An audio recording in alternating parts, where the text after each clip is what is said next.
What's going on, everybody? Kwaku here, back with another video, and today marks a new beginning of where I take a step back away from the Microsoft Store and look at apps not necessarily affiliated with it. And so today, as you saw in the title, I'm taking a look at Camtasia Snagit, or TechSmith Snagit is what it is. Little brief history of this application, for me at least. When I first started doing YouTube and back in like 2013, 2014 on an old channel called Next Gen Windows, I actually used Snagit and Camtasia, aka TechSmith's products, a lot to record every single one of those videos in those days. So it's changed a lot. I haven't used it a lot since then. I use Streamlabs, OBS, and OBS now. But here it is. Here is Camtasia Snagit. So first thing you see is this logo right here. And what I'm going to do in this video, to keep it shorter, is I'm actually going to break it down into multiple different videos, because this application is pretty packed nowadays. Back in the day, all it really used to do was record your screen, and that was it. You couldn't really take screenshots too much, but you could take screenshots. Now it's pretty fat. So we're not going to click on everything in the beginning in this video. We're going to stay right in the image section here, and I'm going to briefly run through some of the ideas that you can do with the image capture function of this application. So right off the bat, when you open up the application, it tells you, do you want to open up this pane or this pane with like a widget? I selected this pane, and that's about it. You got your usual menu up here. You got your file, which lets you import presets. I'm running a free trial of it, but I do plan on getting the actual application. The free trial includes full access to the application, I believe, for like 30 days or so. You got your edit here. You got reset settings, manage custom program destinations. So if you wanna edit where things go and set where things go. So if it's an output of an image and you want the name to be, I don't know, not nin or something, and you can set the folder that it'll go to and hit OK, and then it'll go to that folder when you look for it. And then you can add programs in here. So I can say new program. So you can do a lot there. So another thing here is your selection now that you're out of here, because up here the only thing left is share preferences and show capture widget, which is what I was talking about. This is your capture widget up there. This was like the beginning of Snagit back in the day, like many years ago. So you can choose to show that. I am going to hide it because I don't like more things on my screen. You got your help, which has all the stuff here, and it's got about Snagit, which once again, even though I'm unregistered, this application has everything I look for apps on Windows and apps on software, where in their about section, they allow you to find a way to get closer to the developer. Obviously, this is a company, so it's a lot harder to reach them, but they do have a live chat apparently, and so that all works. And they're pretty good with when they speak to you. So you can go to their website easily by just clicking on it, which is nice. It's probably going to open up Edge, but let me hit OK. All right, so now we're in the main meat of it all. You got your selection, you got your effects, and you got your share. So the selection allows you to pick how you are grabbing or snagging that kind of footage, that area that you want to record. So what I have is I actually have Samsung Mobile. I have their website open. I'm going to just put it in the corner of the screen. If I'm not struggling here, I'm struggling, so I'm just going to snap it. So I got Samsung Mobile right there, and we're going to take some screenshots from Samsung Mobile's website, or Samsung's website in the US here. You got panoramic, which basically lets you, if you have like a PDF, for example, and you've always wanted to have a PDF screenshot in one picture, like a whole thing or a whole website screenshotted in one picture, not just like this section. This allows you to do that. You've got region capture, which again, if I hit capture, I'm not sure if it's going to pick it up. It allows you to pick a region, and it tells you where the borders for that region is, which is really nice. If I go to the top, you see where that is. You can probably see that it even shows you the exact pixel dimension that you are using it. So you see 1278, that's how big this image will be. It'll be 1278 by 1379. However, if I go to the far corner and hold, you can see that I can then drag, and you can see all the pixel measurements as I'm growing to see exactly where it is. And you see that there's a zoom in button. There's a zoom in right next to that circle, and that tells me exactly how many pixels I'm getting to. So if I want to make it exactly perfect, I can make it exactly, if my hands can stay still, I can make it exactly 1280 by 1380 and let go, and then it will capture it. And then boom, it'll pop up here. I've never, this wasn't popping up before, but this is just, they give you notifications for things. You can just hit X on that. So you see right here, then you come to this editor right here. So when you get into the editor, it allows you to capture again, or create more, to create a series of images, or it lets you actually start editing the image and doing more with the image. You saw the test I did right here. I was doing a brief test. We can actually exit out of it. This file was so far 1.38 megabytes.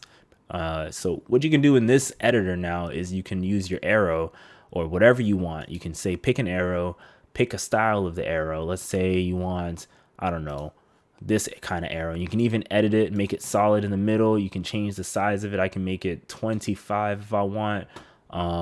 You can set the start size so that one end of the arrow is thicker than the other. So I can make it like 8 and 4. And then now if I want to say I want to connect, I don't know, the S22 to the S22 Ultra, I can do that. Obviously, it's going to be kind of janky because this arrow is so big. Right, let me delete that one arrow right here. It's in my way. So you can see that it's so big because of how I set it. So rather what I'll do is I will shrink the arrow's size, shrink it some more because it is too large for this image. And there you go. So then I can resize it if I wanted to, pick the direction it goes if I wanted to. If I hold shift, it's just like Photoshop and Affinity Photo where it keeps things in a straight line. So nothing is curved, nothing is like off. So you got 45 degrees, 90 degrees, 0 degrees, and so on. So I can do that. So it's very nice if you're like an instructional designer or whatever, and you're trying to create like little screenshots for students, for faculty, for co-workers, for bosses, to just show like the comparison between two objects. This simple arrow tool can simply do that. And Snagit, I think right now I see it's like 30 bucks or so. I'm not sure exactly what the price is. I'll probably put in the description box and on the screen. And you can also add text. So if I just drag text here and then I start typing, it obviously shows up text based on whatever's on your screen. It's easy to pick your color. So if I want to pick, I don't know, what color is that? So if I want to pick black so it's easier to see, I can do that. It just picks up whatever fonts are on your computer. So I actually have, ironically, Samsung Sans, so I can choose that. I can increase the font size if I want to, line width if I want to. It just has a lot of things. It even has advanced where it allows you to go bold, left adjustment, right adjustment, or right justified, opacity, padding, a whole lot of things there. There's so much stuff baked into this application, and all of these things do a bunch of stuff here. You got your magic wands, you got your more, you can blur things out, which is pretty cool. So let's say if I take a selection, I don't know, this monitor here, right? And I want to go ahead and blur, right? And I want to make sure the blur type is what I want it to be, right? I can then just take and drag where I want it to blur. If I don't want you to see, I don't know, the pre-order, I can erase this. I can put this here and set the intensity so strong that you will not know that this is actually a pre-order spot. So it is a very, very thick application. Like I said, this is not even everything you can do with it. Clearly, you can simplify things. You can highlight things if I want to. I can choose to highlight. I will make the highlight yellow just for the purposes.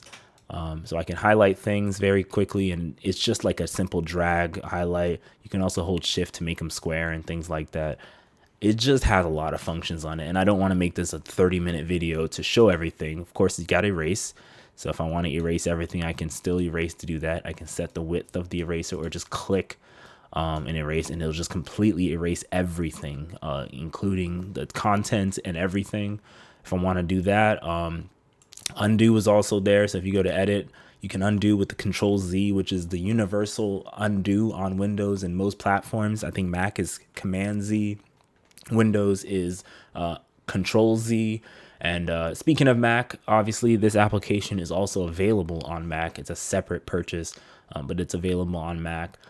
So that's pretty cool too. So let's go back to Capture one more time so I can just just minimize this editor right here and show you just a few more things here before I close out the video. So you got your window. So basically what that allows you to do is capture specifically certain windows. So if I hit capture right now, you can see the highlighted area. It says the highlighted area. If you click it, that will be what you capture. And then it says press F to capture full screen. So if you want to do simple full screen screenshot, you can just press F. Otherwise, wherever you highlight is what's going to capture, including the taskbar as a separate entity. Or if I just move on to my desktop, it captures the entire screen. So there's a whole lot of things you can do with it. Final thing here, let's say there's some advanced things, multiple areas. So if you want to capture, if I hit capture and I'm like, okay, I want to capture this Samsung Odyssey monitor and this Samsung Galaxy Book 360. And then I also want to capture, I don't know, I want to capture the Z Fold 20, the Galaxy S22 and the S22 Ultra. I can capture all of those and just hit finish up above. And then when it finishes, you see that it created a screenshot from multiple screenshots in one screenshot, which is nice. So then you can annotate it, add those arrows like I mentioned if you want. You can just be like, okay, these are connected for a reason. I created these for a reason. Boom. And then you can be like, there you go. That's the comparison between those two. So if you're doing an art history stuff, you can compare two photos easily with your screenshots real quickly, and things like that. And then the final thing I wanted to show you too is they have scrolling window and they got panoramic. So if you pick panoramic, for example, and you hit capture, what you can do then is I can just hit click and then it says start to begin capture. So if I hit capture, it just says scroll the content in the selected area. So I can just keep scrolling. You see that little preview in the right of that capture window. I'm getting to the bottom and boom, I'm at the bottom. So then I just hit stop. And then it says it's processing the capture and then waiting for it to capture, finish processing this capture, which should be done in a sec.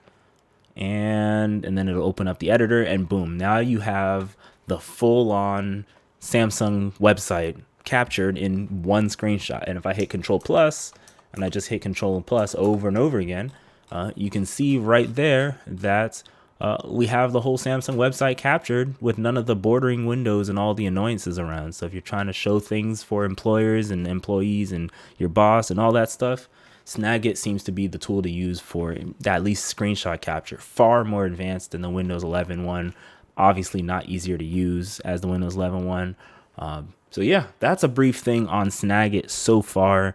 There'll be other videos out on Snagit, such as the video recording, the all-in-one section that you saw before.